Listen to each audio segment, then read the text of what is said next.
Assalamualaikum warahmatullahi wabarakatuh. Perkenalkan, nama saya Roro Zahra Angel Sinasuci dengan NIM 7211419030 dari Rombel Akuntansi B 2019 Universitas Negeri Semarang. Di sini saya akan menjelaskan tentang penggunaan dan pengembang sistem. Yang pertama ada sistem organisasi bisnis. Dukungan sistem informasi bagi organisasi. Sistem informasi dimaksudkan untuk memenuhi kebutuhan informasi umum para manajer perusahaan. Sistem informasi dirancang khusus untuk organisasi fisik, yaitu cara bagaimana sumber daya fisik dialokasikan ke berbagai area fisik perusahaan atau anak perusahaan. Di sini terdapat informasi. Informasi tersebut akan dikembangkan oleh 5 sistem, yaitu sistem informasi pemasaran, sistem informasi produksi, sistem informasi keuangan, sistem informasi sumber daya manusia, sistem informasi sumber daya informasi. Informasi tersebut akan digunakan oleh sistem informasi eksekutif untuk mendapatkan informasi yang lebih lanjut. Sumber daya informasi. Sumber daya informasi yang terdiri atas peranti keras komputer, peranti lunak komputer, spesialis informasi, pengguna, fasilitas basis data dan informasi.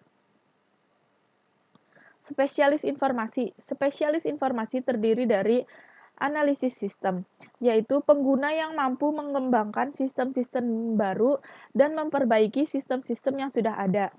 Programmer. Programmer yaitu menggunakan dokumentasi yang sudah ada untuk membuat kode program komputer. Operator. Operator yaitu orang yang menjalankan peralatan komputasi berskala besar yang biasanya berlokasi dalam fasilitas komputasi perusahaan. Administrator basis data. Orang yang spesialis di bidang ini yaitu orang yang mampu bertanggung jawab atas basis data. Yang kelima ada spesialis jaringan, yaitu orang yang bekerja dalam membuat jaringan komunikasi data yang menyatukan sumber daya komputasi.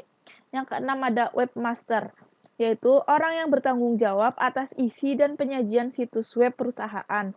Dan juga orang tersebut dapat melacak orang-orang yang mengunjungi halaman web perusahaan. Struktur organisasi layanan informasi. Spesialis informasi dalam layanan informasi dapat diorganisasikan menurut berbagai macam cara. Unit-unit organisasional yang pertama disentralisasikan di dalam perusahaan dengan hampir seluruh sumber daya informasi berlokasi di unit IT. Struktur organisasi inovatif. Perusahaan-perusahaan besar berusaha untuk mencapai suatu struktur organisasi yang terdesentralisasikan secara sentral. Hal ini dicapai dengan memberikan wewenang kepada IS korporat untuk mengambil keputusan yang berhubungan dengan infrastruktur IT. Struktur ini memiliki kesulitan karena dua alasan. Yang pertama, IT kini memainkan peran yang lebih besar di perusahaan daripada masa lalu. Yang kedua, perubahan teknologi yang pesat menuntut agar struktur memberikan perhatian khusus untuk mengembangkan pengetahuan dan keahlian informasi bagi pengguna sistem maupun pengembang, sekaligus memanfaatkan segala jenis informasi yang tersedia dari vendor dan konsultan. Sebagai respon atau kebutuhan ini, para peneliti SIM mengidentifikasi 3 struktur inovatif. Yang pertama, model sekutu atau partner model, yaitu layanan informasi yang bekerja dengan area-area bisnis dalam menggunakan teknologi informasi untuk menghasilkan inovasi bisnis. Yang kedua, model platform atau platform model, yaitu layanan yang menyediakan sumber daya informasi sehingga inovasi tersebut tercapai. Yang ketiga, model terskala atau scalable model, yaitu apabila ada peluang pasar untuk memperoleh sumber daya, maka harus cepat-cepat didapatkan karena dengan cepat pula peluang tersebut akan hilang. Komputasi pengguna akhir. Komputasi pengguna akhir atau end user computing adalah suatu pendekatan yang digunakan pengguna untuk mengembangkan aplikasi komputernya sendiri. Oleh karenanya, pengembang seluruh atau sebagian sistem informasi oleh pengguna. Komputasi pengguna akhir timbul disebabkan oleh 4 pengaruh utama. Yang pertama, dampak pendidikan komputer. Yang kedua, antrian layanan informasi. Yang ketiga, murahnya peranti keras. Yang keempat, peranti lunak siap pakai. Keuntungan komputasi pengguna akhir. Komputasi pengguna akhir memiliki dua manfaat utama, yaitu menyamakan kemampuan dan tantangan, mempersempit jarak komunikasi. Keuntungan tersebut akan menghasilkan pengembangan sistem yang lebih baik lagi daripada sistem yang dihasilkan oleh spesialis informasi. Resiko komputasi pengguna akhir.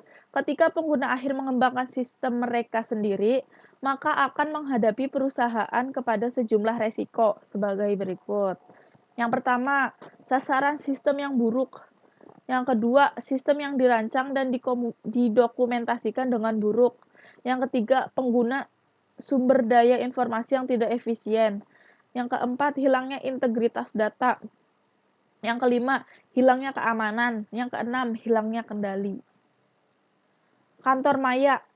Konsep kantor maya atau virtual office mengakui bahwa pekerjaan kantor dapat dilakukan hampir di semua lokasi geografis selama tempat kerja tersebut terhubung dengan satu atau lebih lokasi tetap perusahaan oleh suatu jenis komunikasi elektronik.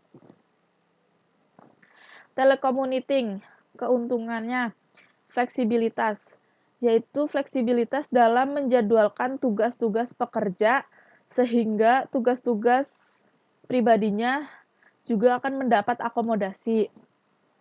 Yang kedua, memudahkan dalam berkomunikasi. Kerugiannya bersifat isolasi. Oleh karena ini, karyawan yang melakukan telecommuting akan menjadi anggota yang tidak penting. Kedua, kekhawatiran akan kehilangan pekerjaan atau terganggunya karir. Karyawan menganggap mereka akan menjadi korban pemecatan elektronik. Yang ketiga, meningkatnya ketegangan keluarga. Hoteling. Keuntungan hoteling adalah pemanfaatan sumber daya dan ruangan yang lebih efektif dan fokus yang lebih baik pada apa yang dibutuhkan untuk mendukung personal kantor.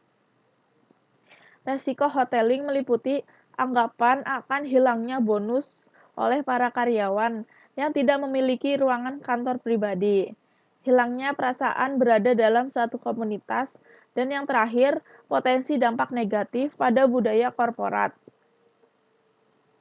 Keuntungan dan kerugian kantor maya.